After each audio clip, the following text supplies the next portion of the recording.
काय झालं? सावकाश, शांतते. इकडे पटकन हात द्या त्यांना. सावकाश सावकाश. या बसा इथे.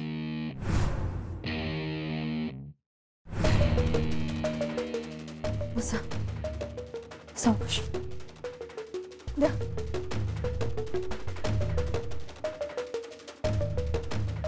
मॅडम,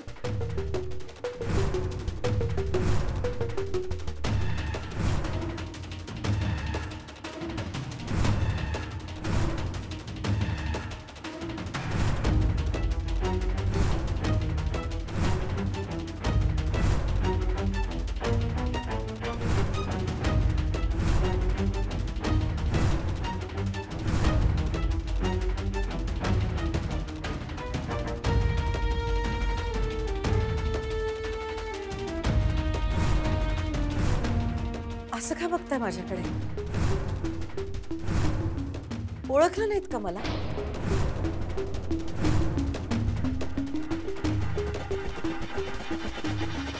शारू, शारू, शारू. ताई, तू आलीस. ताई, माझी ताई आली. मला माहिती होतं ताई तू येणार, नक्की येणार. अगं परी, इतके दिवस काय हाल झाले असतील बघ तुझे. कुठे होतीस तू ताई? मावशी, अगं तुला बघून इतका आनंद झालाय ना, कसं सांगू तुला. लय आनंद झालाय बघ. मावशी थांब जरा. अंबाबाई पावली बघ. तिनं गाणं ऐकलं माझं. ताई, अगं बरं झालं तू आलीस. अगं तू कुठं गेलतीस ताई? कुणाला फोन नाही केले. अगं कुठं नाही शोधलं तुला. ताई, बरं झालं बघ तू आलीस. देवाची कृपा. सुनबाई, तुझ्या कष्टाला फळ मिळालं बघ. अगं देवीनं ऐकलं बघ आपलं गाणं. त्या जोगतिनीच्या तोंडून देवीच बोलली बघ. अगं तिनं सांगितलं तसंच झालं बघ. तू न थांबता व्रत पूर्ण केलंस आणि बघ घरला लक्ष्मी परत आली. लय बरं वाटलं बघ तुला बघून. म्हणजे तुला कसं सांगू, काय कळना झालंय बघ मला. ताई, आता परत असं सोडून जाऊ नकस बर का. कोण आहात तुम्ही? काय चाललंय सगळं?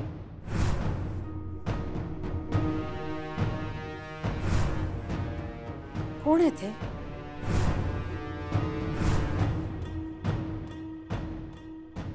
अगं ताई, तू आम्हाला ओळखलं नाहीस का? अगं ती तुझी मावशी ऐका ना, मी काय म्हणते, प्लीज तुम्ही शांत व्हा. त्यांना थोडा वेळ द्या ना प्लीज. अगं वेळ काय?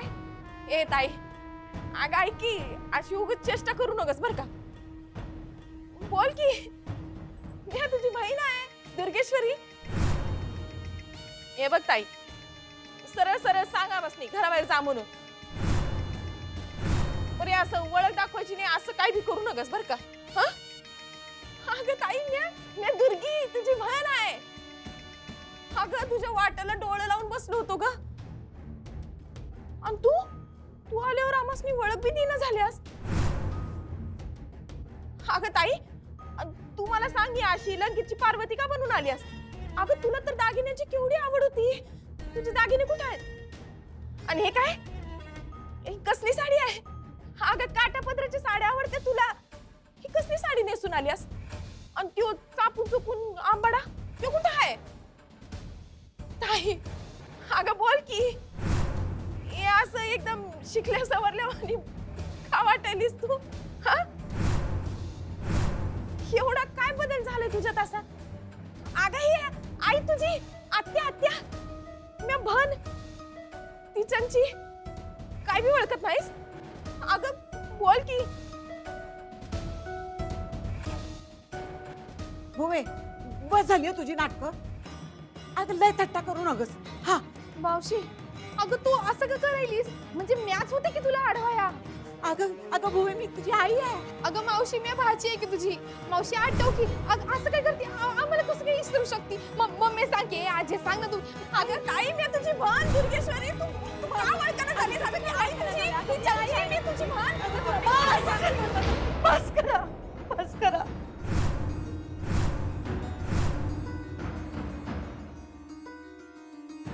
काय एवढा गोंधळ करता, काय एवढा आवाज करताय. मला एवढ्या आवाजाची सवय नाहीये, मला एवढ्या माणसांची पण सवय नाहीये. माझ्या कानाचे पडदे फाटतील.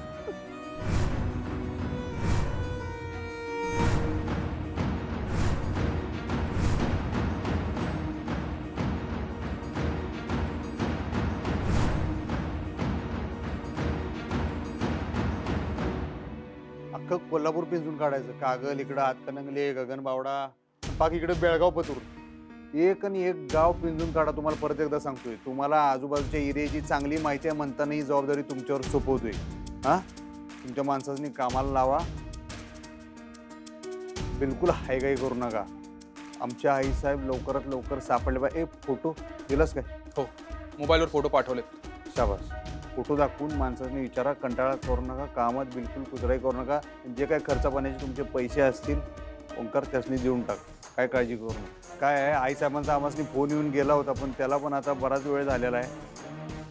ते आता कुठं असतील कुठलं संकट त्यांच्यावर असेल काही सांगता येत नाही. त्यामुळे तशी तुम्हाला जरा जरी मागमूस लागला काही जरी शंका वाटली जरा जरी पत्त्या लागला काही जरी माहिती मिळाली रात्री अपरात्री केव्हा बी मला डायरेक्ट फोन करा तुम्ही. हां असा विचार करू नका आता कसा फोन करायचा आणि मग कसा थेट मला फोन करायचा. समजलं? होय सरकार, आमच्या परीने जेवढं होईल तेवढं आम्ही पूर्ण प्रयत्न करू. प्रयत्न करा. आणि तुमची सगळी माणसं एकाच दिशेला पाठवू नका. वेगवेगळीकडे पाठवा. हां लवकरात लवकर सापडतील म्हणजे. हो सरकार. ताई अगं काय झालंय ताई तुला. अगं तूच तर आमसनी वरडायचीस. हळू बोलू नका हळू बोलू नका असं तोंडातल्या तोंडात काय बोलताय. आपलंच तर घर आहे कुणाला भीतीची गरज नाही. आणि तूच आज आमसनी बोलायलीस वे का हळू बोला. हा बोल की. प्लीज बस करा तुम्ही. तुम्ही ना पहिल्यांदा मला ताई म्हणणं बंद करा. मी कोणी नाहीये तुमची. हो मी तुम्हाला ओळखतही नाही पण तुम्ही मला सारखं भुवनेश्वरी काय मी ती भुवनेश्वरी मी नाही. ताई तू म्हणलीस ना वा तू म्या नाही म्हणून. अगं इथं आत्या हाय इथं चंची हाय म्या हाय. अगं एवढ्या साक्षी आहेत तू कशी नाकारशील का अशी सांग बरं. ताई अगं तू आत्ते अगं तू तरी सांग की ग ताईला. अगं ताई वळखणं झाली आपल्याला. चंची तू सांग की. ताई अगं तू का वळखणास म्या तुझी बहीण. मावशी मावशी प्लीज मी तुम्हाला मगापासून तेच सांगते. जरा थांबा शांत व्हा प्लीज प्लीज. एक मिनिट, तू जर भुवनेश्वरी नाही आहेस तर कोण आहेस तू? अहो मगाशी तुम्ही माझ्या नावाने मला हाक मारली आणि आता तुम्हीच विसरलात. म्हणजे मी चारुलता.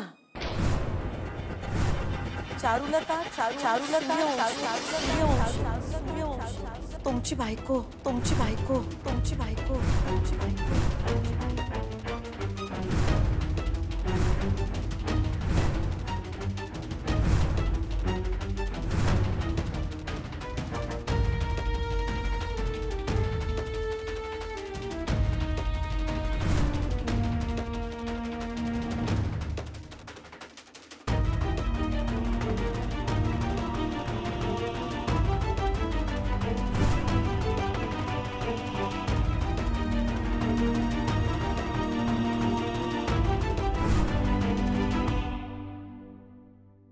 नमस्कार.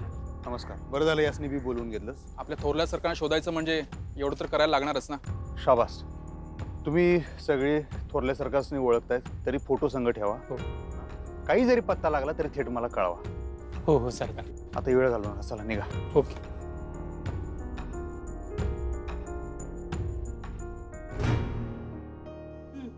आओ हा घ्या. काय झालं का? लाडक्या लेकीशी काही फोनवर बोलणं झालं का? तिचा फोन आला होता का? कोण? इरा का अक्षरा? अगं दोघी माझ्या लाडक्या आहेत. अहो सगळं मी अक्षराबद्दल बोलतेय ना. इराशी झालंय माझं काल बोलून. हा नाही तिने नाही केला पण मी केला होता फोन. एकूण एकच झालं ना. तुम्ही केला काय, तिने केला काय, फोन झाला की नाही हे महत्वाचं. हो पण तिने उचलला नाही फोन. मग तसं सांगा ना मला. मी काय म्हणते, फोन लावून बघता का एकदा तिला? मला ना खूप अस्वस्थ व्हायला होतंय. हो का? काय झालं? काय झालं काय? भुवनेश्वरी मॅडम सापडल्या नाहीयेत ना अजून. त्या घरातून गेल्यापासून ना माझ्या मनात नको नको ते विचार येतात. हो त्या कुठे असतील, कशा असतील, म्हणजे कशा राहत असतील. काम करत असले तरी ना सारखा विचार येतो माझ्या मनात. अगं पण अक्षराने तुला सांगितलं ना, अधिपतींचा आणि त्यांचा फोन झाला, त्यांचं पत्र आलं होतं. ज्या अर्थी पत्र आलं होतं त्या अर्थी त्या जिथे कुठे असतील तिथे खुशाल असतील ना. हो हो पण त्याला खूप दिवस झाले आता. त्याच्यानंतर त्यांचा काहीही संपर्क नाहीये. बरं यांनी फोन करावा किंवा संपर्क साधावा तर नेमक्या कुठे आहेत तेच माहिती नाही. नको नको त्या शंका येतात बाई माझ्या मनामध्ये. मी काय म्हणते, एकदा फोन लावा तुम्ही अक्षराला. तिला म्हणावं सांग बाई एकदाच काही कळलंय का मॅडम विषयी. लावा लावा बघू तरी एकदा उचलतीये का, काय बोलतीये.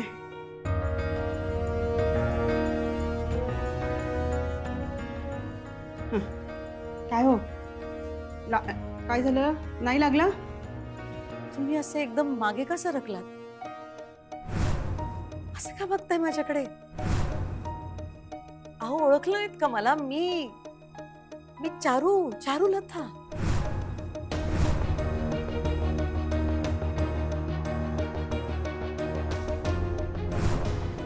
इथे आल्यावर मला कळलं की हे घर माझं आहे.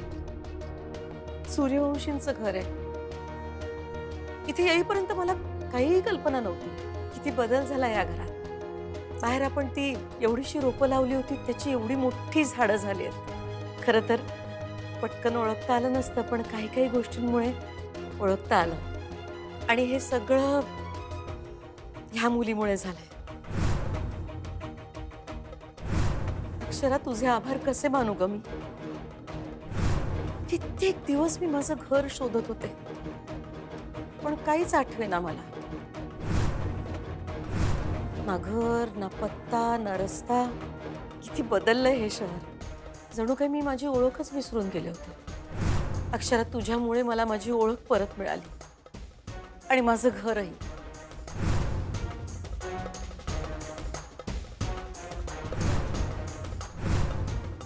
नाही पण मग इतकी वर्ष तू होतीस कुठं? काय करत होतीस? तुमच्या सगळ्या प्रश्नांची उत्तरं नाहीयेत माझ्याकडे. मी तुम्हाला इतकंच सांगू शकते की माझ्यावर खूप उपचार चालले होते. औषधांचा मारा चालला होता. त्यांचा परिणाम म्हणून थोडं थोडं आठवायला लागलं होतं मला. पण सगळ्या आठवणी अशा धुसर होत्या. पण अचानक तुम्हाला असं पाहिलं आणि सगळं आठवायला लागलं. सगळं धुकं स्वच्छ होऊ लागलं.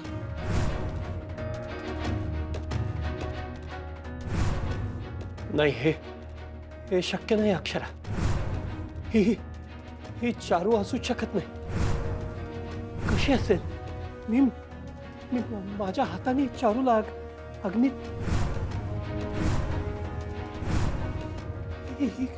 ही चारू कशी असेल?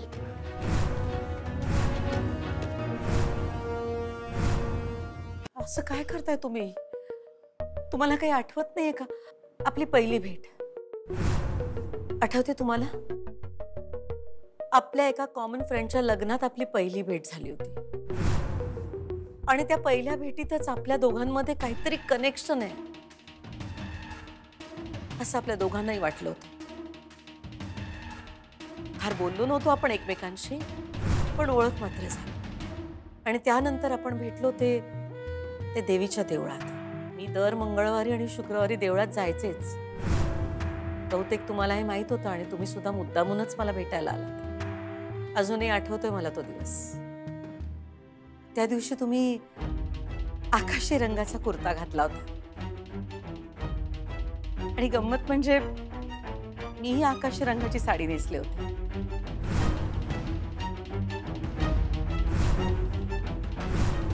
आपण कितीतरी वेळ एकमेकांकडे नुसतेच बघत राहिलो आणि त्याच वेळी देवळातली घंटा वाजायला लागली.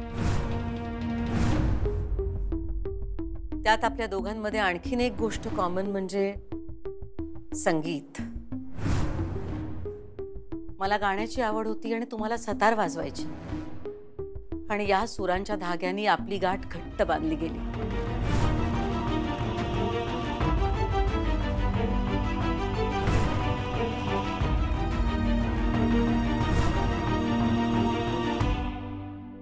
अगं फोनच उचलत नाहीये. काय करावं बाई या मुलीला. फोन का नसेल उचलत हो आपला? हो ना अगं 2-3 वेळा फोन लावला तरी उचलत नाहीये. बरं असू दे. हे बघ ती काहीतरी कामात असेल म्हणून नसेल उचल. आपण टेन्शन नको घ्यायला. ती करेल नंतर फोन आपल्याला. काय म्हणते, तिच्या फोनची वाट बघण्यापेक्षा आपण तिच्या घरीच जाऊयात का? त्यांनी काय होणार आहे? नाही म्हणजे आपण प्रत्यक्ष बघूयात ना तिथली परिस्थिती कशी काय आहे. नाही म्हणजे टेन्शन मध्ये असेल हो आपली अक्षरा. एकटी आहे ना तिकडे. आदिपतीराव पण टेन्शन मध्ये असतील. अक्षरा काय काय बघणार आहे एकटी? आदिपतीरावांना बघणार, घरच्या मंडळींना बघणार का स्वतःची तब्येत सांभाळणार ती? हा नाही नाही काय म्हणते, आपण गेलो आपल्याला बघितलं ना तिचं टेन्शन जरा कमी होईल. जाऊयात ना आपण तिच्याकडे. विद्या अगं सगळं बरोबर आहे तुझं, पण हा तुझा तर्क आहे. कदाचित तिथली परिस्थिती वेगळी असेल. आपण थोडी वाट बघूया ना. असं म्हणताय? ठीक आहे. मग तिच्याच फोनची वाट बघायची का आपण? हो तिच्या फोनची वाट बघू. तिच्याशी बोलणं झालं ना की मग आपल्याला काय तो निर्णय घेता येईल ना. मग जाऊच ना आपण तिकडे गरज पडली तर.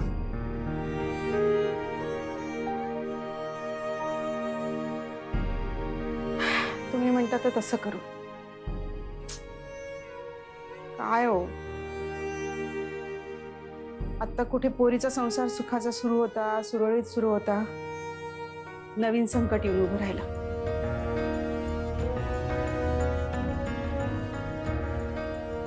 परमेश्वरा, भुवनेश्वरी मॅडमला लवकरात लवकर घरी घेऊन ये रे बाबा. संगीत संगीत आपल्या दोघांचाही श्वास होता.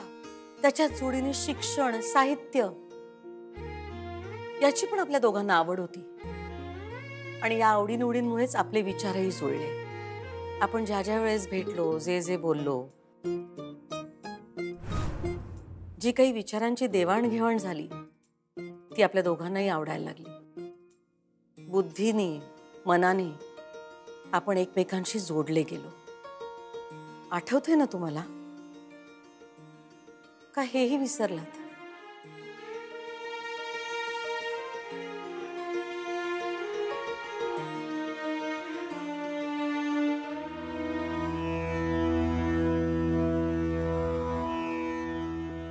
फुलले रे क्षण माझे फुलले रे,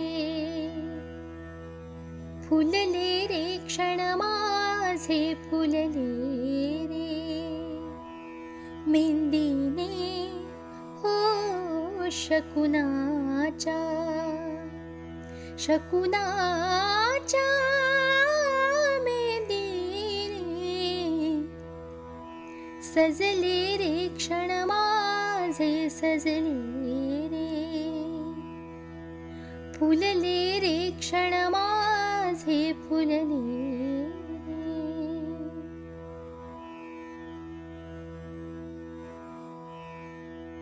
झुळूक वाऱ्याची आली रे लिहून कुवळी सोन फुले. साजण स्पर्शाची जाणीव होऊन भाळले मन खुळे. या वेडाचे नाच रे भाव बिलो रे